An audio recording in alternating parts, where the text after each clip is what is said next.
Thanks for everybody's questions. There might be some in the chat that we haven't gotten to, but I am going to push on since we're trying to stay on schedule, and we'll try to respond to the comments in the chat or after this presentation. So moving on, Lauren. Yep. So next we've got our design criteria section, starting with preservation and restoration. I'm going to hand it over to Greg to talk through this one. Thanks, Lauren. Okay, so 5602 in particular covered what's required. The next few sections, 5604 through 5606 at least, cover how we meet those requirements. The first one is 5604, preservation and or restoration. As Lauren mentioned, there is one area of required preservation, that's streams and setbacks. And then there are a couple areas, natural areas and trees that are encouraged to either be preserved or restored. Next slide, please. So for streams, we developed a two-zone approach for how stream setbacks need to be preserved. Zone 1 is the stream side zone, right adjacent to the top of bank. And then Zone 2 is the preservation setback, a little bit further removed from the stream itself. There's essentially more you can do in Zone 2 than you can in Zone 1. Go ahead and move to the next slide, please. So in Zone, both areas should be preserved to the extent possible. In Zone 1, only utility and roadway crossings are allowed. In Zone 2, there's a little more you can do. Linear utility corridors, trails, open-sided structures like a picnic pavilion, that sort of thing is also allowed. And then the zone widths change based on the drainage area of the stream. When the drainage area is greater than 40 acres, so larger streams down to a 40-acre drainage area. Zone 1 is measured as 25 feet from the top of the bank, and Zone 2 is the 1% flood extents, that's the 100-year floodplain, plus 25 feet. So again, Zone 1 has very limited impacts allowed. Zone 2 has a little bit more that can be done there. Getting to smaller streams in the 20 to 40 acre drainage area range. Since the stream is smaller, the zones get smaller.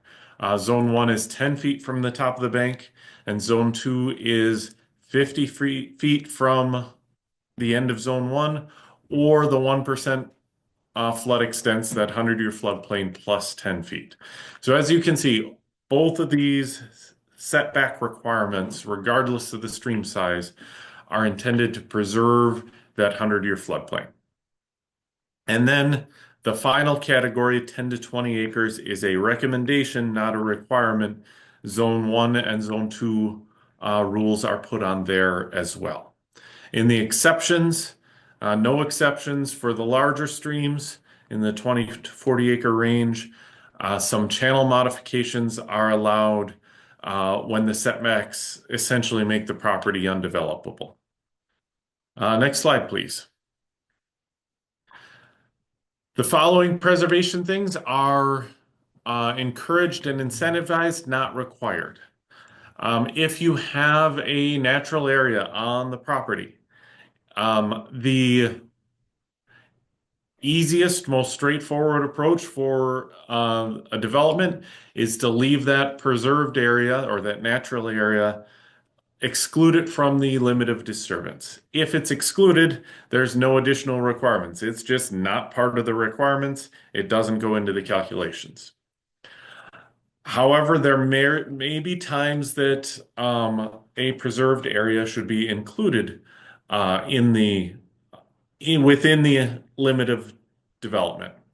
If that's the case, in order to get that runoff coefficient of 0, it needs to be preserved in perpetuity with an easement or a covenant of some type. It needs to be at least a half an acre, 50 foot long by 50 foot wide, and there needs to be 1 acre total on site, and it needs to be protected from construction impacts. Further, Lauren showed a diagram several slides ago showing impervious cover running to a natural area, which is assigned a runoff reduction benefit. If the preserved area is getting credit for receiving runoff, there's a few more requirements. The max slope has to be 5% or less, predominantly native vegetation, and there needs to be a long-term management plan provided. Next slide. Tree preservation. Sometimes there are individual trees on a site that can be preserved, but there's not enough to fit into that natural area category. We wanted to incentivize this as well because trees do great things, not just for stormwater, but environmentally in general. So any individual tree, if it is preserved as part of the design, is assigned 20 cubic feet of runoff reduction. If the tree is at least 6 inches in diameter, it's been specifically identified in the tree inventory. It's not characterized as an invasive tree, and it's protected from disturbance, or there's a tree protection plan for the site as a whole. Next slide. All right, moving on to restoration. The restoration rules mirror the preservation rules quite closely. It's just the difference of we're not starting with a nice natural area, we're creating one. So if you have a restored natural area, it will be assigned a runoff coefficient of 0 in that overall runoff reduction requirement equation. If it's preserved via easement or covenant, if there's at least a half an acre and a 1 acre total on site, if the soil's been restored, if necessary, with tilling and compost amendments, a native planting plan has been developed, erosion and sediment control and construction sequencing is implemented to protect that area after it's planted, and a long-term management plan is provided. That's a lot of rules to get that restored area to what we're looking for it to be to qualify for a runoff coefficient of 0. On top of that, if the restored area is being credited with receiving runoff, so getting additional runoff reduction benefits, there's that same slope requirement of the maximum slope is 5%. Next slide. And then finally in 5604 is tree planting. Just like preserved trees get some runoff reduction credit, planted trees get 10 cubic feet of runoff reduction per tree. If you need to have the tree species identified and it needs to be appropriate for the planting location. Deciduous trees need to be at least 2-inch caliper when planted. Evergreen trees at least 6 foot in height, and multi-stem deciduous trees at least 8 feet in height. And in addition, sufficient rootable soil volume needs to be provided. That's 1,000 cubic feet of soil at a depth of 3 feet on private property. So some parking lot islands won't quite meet that requirement, some will. Acknowledging that it's a little harder to get this done in the public right-of-way, there is a smaller rootable soil volume requirement of 600 cubic feet when space is really constrained. And then finally, the tree can't be listed as an invasive tree. So that's 5604 overall, setbacks for streams, and then rules for preservation and restoration of natural areas, and preservation and planting of trees. I'm moving right along to 5605. I think this is my favorite section in the whole manual. This is the GSI practices of how do we meet those runoff reduction and detention requirements. Next slide, please. We start out with the performance requirements that kind of cover overall how do these practices work. Go on, I've shortened this table of contents, just put a couple of the lines in there. We cover all of the retention and detention practices that are covered in the whole manual. and then finish with section 3 of some standardized roadway GSI practices. You'll hear GSI a lot today. GSI stands for Green Stormwater Infrastructure. Next slide. So in the performance requirements, I would say one of the most important things is we cover the equations for how to calculate the volume. As Lauren said, this is a very volume-based manual. Volume is the currency throughout. We calculate volume that needs to be retained. And then we have the equations for how do you determine how much each practice retains. 5605-1 is a fairly simple equation. Your retention storage volume is equal to the runoff reduction factor times the static storage volume provided by the practice. And then that static storage volume is calculated as the sum of the ponding and then the storage in the various media layers and any storage in a storage chamber layer. Basically will sum up all the places you can hold on to water in a practice. Add that all together, you get the GSI storage volume. Next slide. And then there's the runoff reduction factor. Different practices have different qualities and capabilities to retain or reduce stormwater runoff. You'll see on the right side of that table, any practice that relies on infiltration gets 100% runoff reduction factor. If that GSI practice can allow the water to drain into the ground fast enough so it's ready for the next storm, it gets 100% runoff reduction.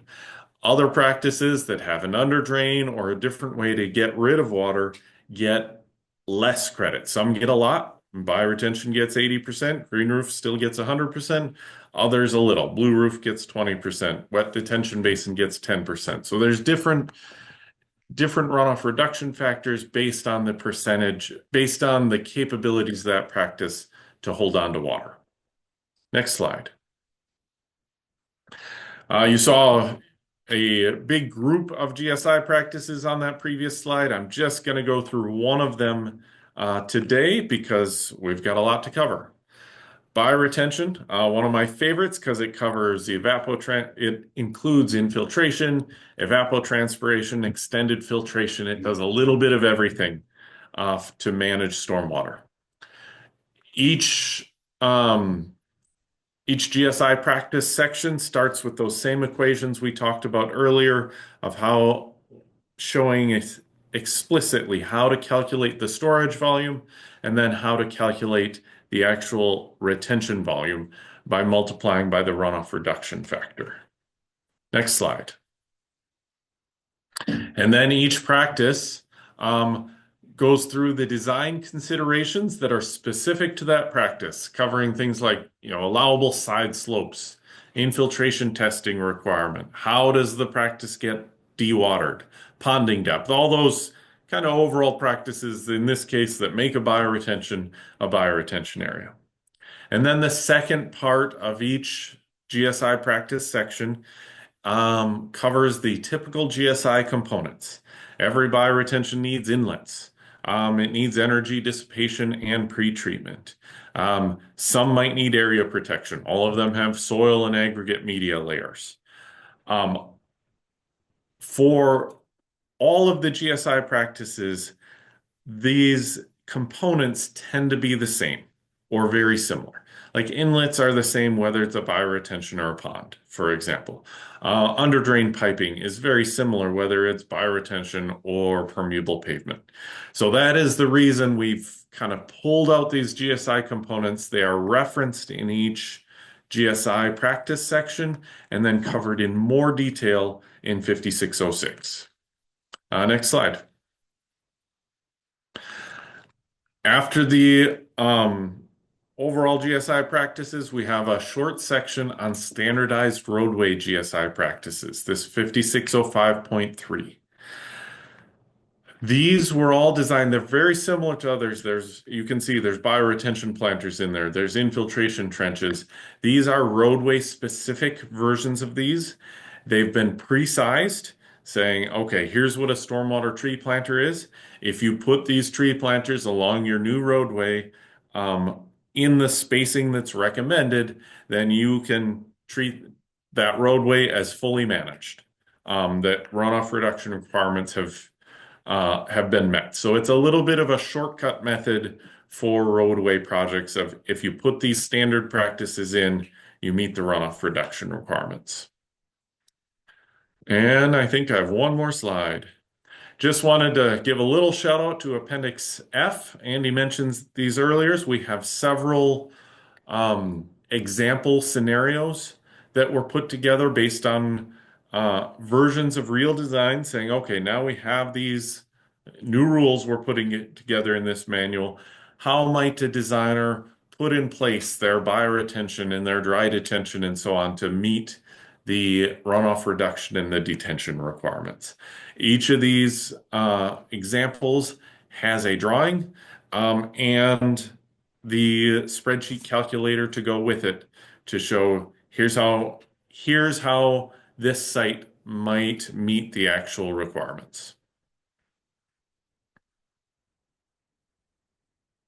Awesome. Thank you, Greg. So I'm going to go through section 5606 now, which is retention and detention components, or we call them GSI components.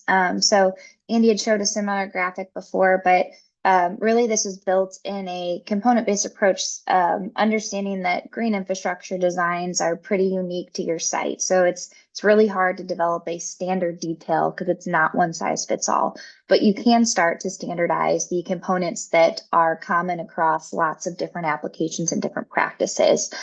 So when we say components, we're talking about really the building blocks that make up that practice. So we've got inlets and above grade barriers. So how are you protecting it? How is water getting into it? Energy dissipation, how are you slowing it down? How are you pre-treating that water and trying to keep that practice working long term? What's the media that's within it? So whether that is an engineered soil or an amended native soil, or a aggregate. So what's the media that you're using to get that storage or that retention volume? Again, those are things that we can start to standardize. The outlets and the piping. So how is water or release controlled from your practice itself? Again, standard approaches to designing those. And then landscaping as well as the more of those protection elements. So media liners and above grade barriers. So not only how are we protecting the practice, but how are we protecting the surrounding area from what that practice is intended to do? So really this section of the manual is set up around these standardized components, and similar to the practices section, we've got a subsection for each of those. So here's just a snapshot of all of the different components that we cover within this section. There's a lot of material here. This makes up almost a third of the manual. And I just really want to highlight that because this is where a lot of the additional detail, the additional work goes into this manual that wasn't previously included in the MARC BMP manual. This kind of goes one step further in design to really try to improve how these systems are designed and function long term. So these are designer resources to use, right? To take you kind of one step beyond just siting and sizing your practice. So each of these component sections is set up similarly. So we've got a cover page that gives a really a definition of what that overarching component is, and then a design deliverable checklist. So what are the minimum things that you need to be showing on your plans or putting in your specs or evaluating from a designer standpoint to make sure these work? And these design deliverable checklists is also then carried through to our section 5610 submittal requirements. So those will be consistent. We then have a description, a where to use and where not to use section for where these components are appropriate, and then design considerations. So what are the nuts and bolts of how these are designed, and what are kind of the fine details that you need to be looking at. For each of our components, or most of our components, we also have these typical detail templates. I say the word template very intentionally because They are intended to be tailored by the designer. So we've got bracketed text throughout there that just highlighted up here that are points where the designer is supposed to go in and put in those specific widths, depths, media types that are appropriate for their design. So this is another great checkpoint for a designer that if you don't know the answer to what this width should be on your inlet opening, there's some additional analysis that needs to be done there to make sure that that inlet and opening is sized for the appropriate flows coming to it. So these will be available in CAD format. So they're intended to be revised. They're intended to be a starting point. And they also have cross references to other component details as well. That's all in Appendix G of the manual. All of the details are. And then additionally, we've got construction specifications. So again, this is another big piece of detail that we've added to the manual to help with the really overall success of building these long term. So we've got construction specification sections for each of the design components that we go through, and as well as some really general sections that we think are good practice on all green infrastructure projects as they're appropriate. And those are really defining some criteria around protecting, planning for and protecting that green infrastructure during construction. That is the number one mode of failure for a lot of these practices, is that they get silted in before the project is even complete because they are installed before other areas are stabilized. So there's a lot of good content there to really help set your project up for success. The construction specifications are in Appendix H, and these, similar to the details, are called guide specifications. So they're again intended to be tailored to the projects. We've got notes to specifiers throughout there that are ideally intended to help the designer tailor those for their projects. And again, we've got the designer decision points, which are in bracketed text. So you can wholesale go through and remove things that aren't applicable to your project. So if there's components covered in the spec that, again, don't apply to your project, you can remove them altogether. Or there's more specific areas to tailor, like what's the material that you're using here for your project. And then I want to highlight the GSI 7 landscaping, because this is really a new approach that we're taking to landscaping green infrastructure based on the past 15, 20 years of designing and building these systems. So I'm going to let Brett talk about that. Yeah, thank you, Lauren. Yeah, I'm excited to be able to talk about plants with you this morning. First and foremost, these GSI facilities are really challenging environment for plants. We're asking the plants to do a lot here. They've got to tolerate various moisture conditions, dry to wet, sun to shade. We need them to anchor the soil and really minimize erosion. And of course, we need them to, help infiltrate water into the soil. And then also their foliage is useful in intercepting rainfall. So, and we also want these GSI landscapes to be attractive, along with the functional aspects that I just mentioned. You can go to the next slide, please. So the design considerations that are part of the landscape section here include initially looking at the GSI facility type. Of course, a wetland or wet detention facility where you're going to have ponding water will lead to different plant choices versus bioretention or dry detention that may have periods of inundation but could be dry for most of the season.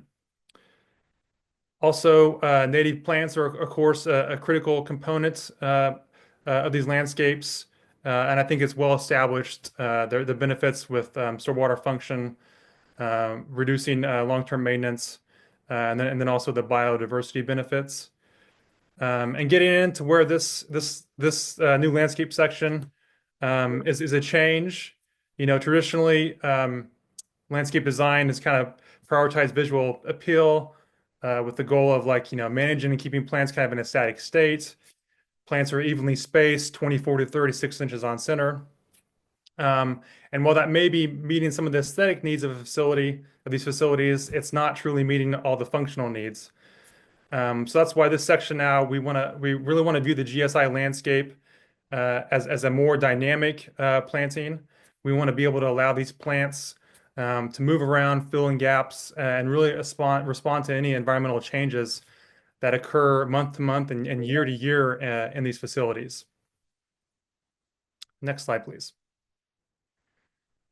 And so with that, this section views the GSI landscape really as a series of vegetative layers or truly a plant community. So real quickly, I just want to kind of step through these layers. The first two layers here are what we're calling the emergent layer. And under that would be the structural plants.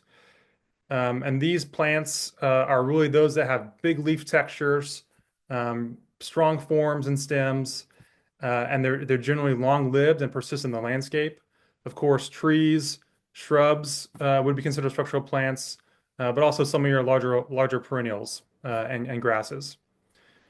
And these are, of course, going to be much taller plants that stick out and are focal points in the landscape. The next layer would be the seasonal plants. These are plants that have really impactful flowering periods. They may have unique textural qualities, attractive seed heads. They may have fall color, but these really kind of form the backbone of the visual display that really enhance the attractiveness of the plantings. And then finally, beneath those taller plants, we have the ground cover layer. And this layer is super critical. This really needs to be a dense and intermingled layer of plants that both may just have a clumping habit, but those that may also be spreaders. And this layer really works to cover the soil, help prevent erosion.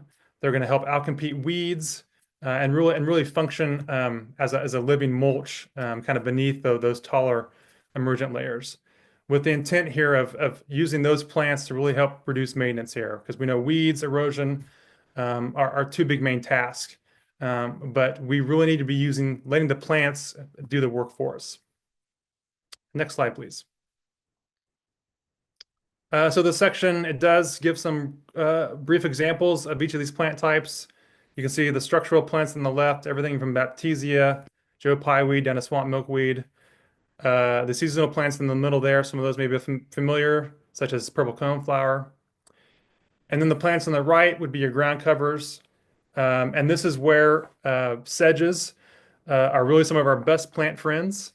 I think they've been underutilized so far in our GSI landscapes. But these are native grass-like plants. Many species, they can tolerate, some species tolerate wetter conditions, some take a little bit of both, and some tolerate dry. And they're very, very useful plants for the ground cover layer. Next slide, please. So real quickly, I just want to show an example here.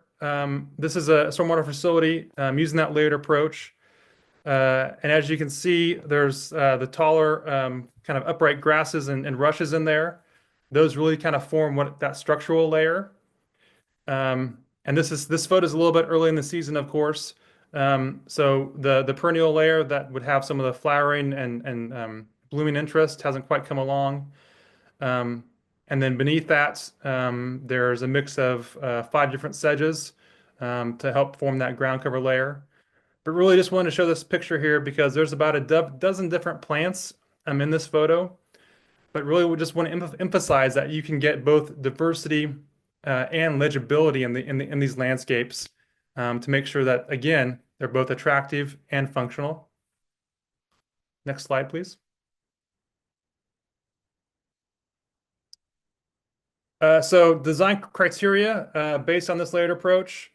We give percentage breakdowns for how many structural plants, seasonal plants, and ground cover plantings you should have. Ideally, the ground cover planting should be 40 to 50% of your overall plants. Again, that's really kind of the workhorse layer, critical to the success of the landscape. Some of the additional design criteria includes average plant density of 12 inches on center at time of planting. It's really critical to have a dense landscape planting as part of these facilities.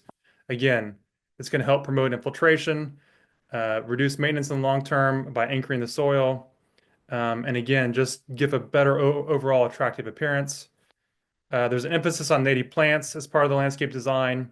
And then again, using a mix of grasses, perennial sedges, and making sure we're using both cool season and warm season plants. I think having those cool season plants that green up earlier in the year are good to have. They can help begin to outcompete some of those early season, cool season weeds that can appear before some of your warm season grasses start to green up and grow later in May into June. And then on the green box on the right side, just giving some or guidelines for the size of plants to go in at the time of planting. Next slide, please. And we have a little bit of information on the planting plan. A lot of it's straightforward, but one new part I want to highlight is for larger basins. One useful tool to design and install this layered landscape approach is to use a modular or template approach. And this example here on the right side, this basin used basically a 10 by 10 grid. And the landscape plans basically had the planting template that you see on the left that could be replicated across these grids each time that plants are going in the ground. This is very useful for the contractor. In this case, the contractor had a large canvas sheet, punched out holes to match the plan you're seeing, the template on the left, and just use spray paint to mark where the plants go so they can move quickly and get this layered planting system installed, starting, of course, with the structural and seasonal plants and then working down to the ground covers. They would go in at last because they're filling in and around the taller plants. Next slide, please. And then finally, we do have appendix at the end. It's broken down into overall plant list by type. So for example, here we have an overall perennial list. And of course, noting their inundation and drought tolerance. And then at the very right there, you can see we do note the layer type about how these plants would fit in as part of that layered approach. Next slide, please. And then we also go ahead and break the list down per facility type and location in the facility. So for example, here we have dry detention basin. These would be plants appropriate for the basin bottom where they may have received periodic inundation and ponding for up to 72 hours. And I believe that's the last slide.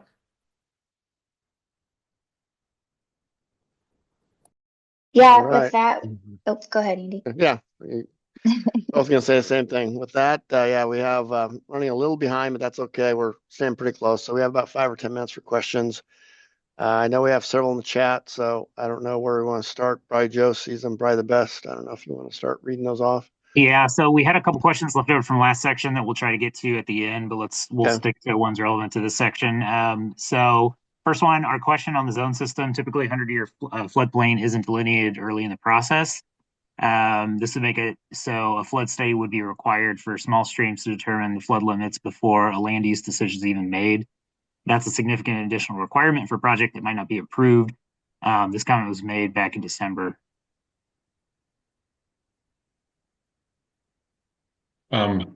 Others may have something to add, but it will require, to meet the setback requirements, we're going to need to know the floodplain limits sooner than we did before. I do want to stress that preservation of buffers is one of the very best things that we can do to impact both flooding and water quality on development sites and downstream of them. So, yes, it will be necessary to do earlier, but it is an essential piece of developing with the watershed in mind.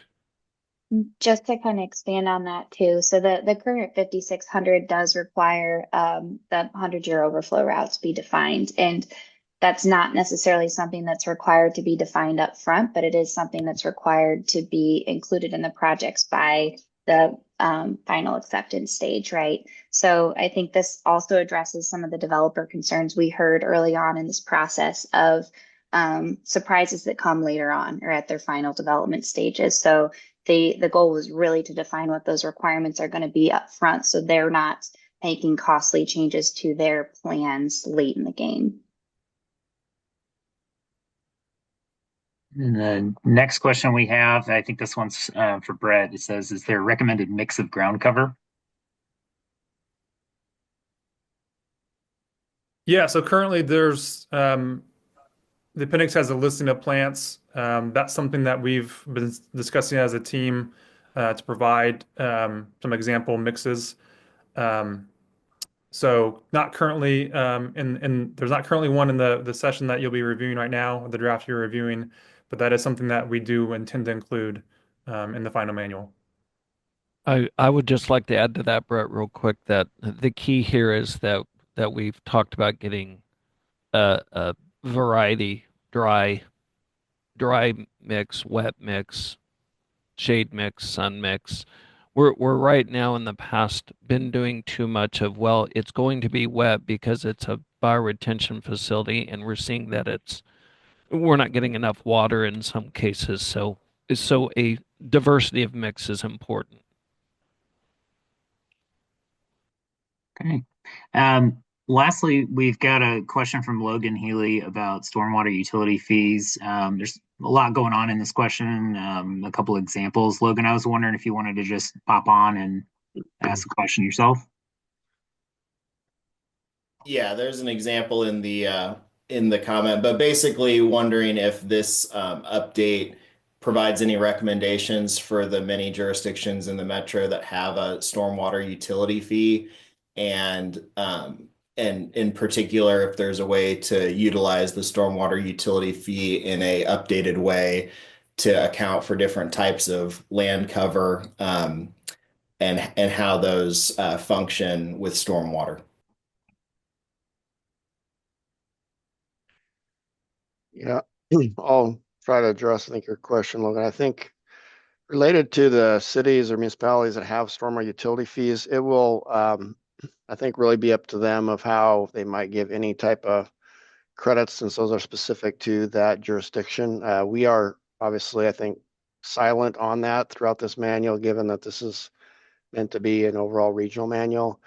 I think basically is going to need to be addressed, I think, by the individual cities that have that stormwater utility. If they're, I think specifically maybe you're addressing maybe the gravel or the loose rock, if that's treated differently in different stormwater utilities, that might have to be rectified, but that would be outside this manual, if that makes any sense. I don't know if that answered your question, but it's the best I can come up with right now. But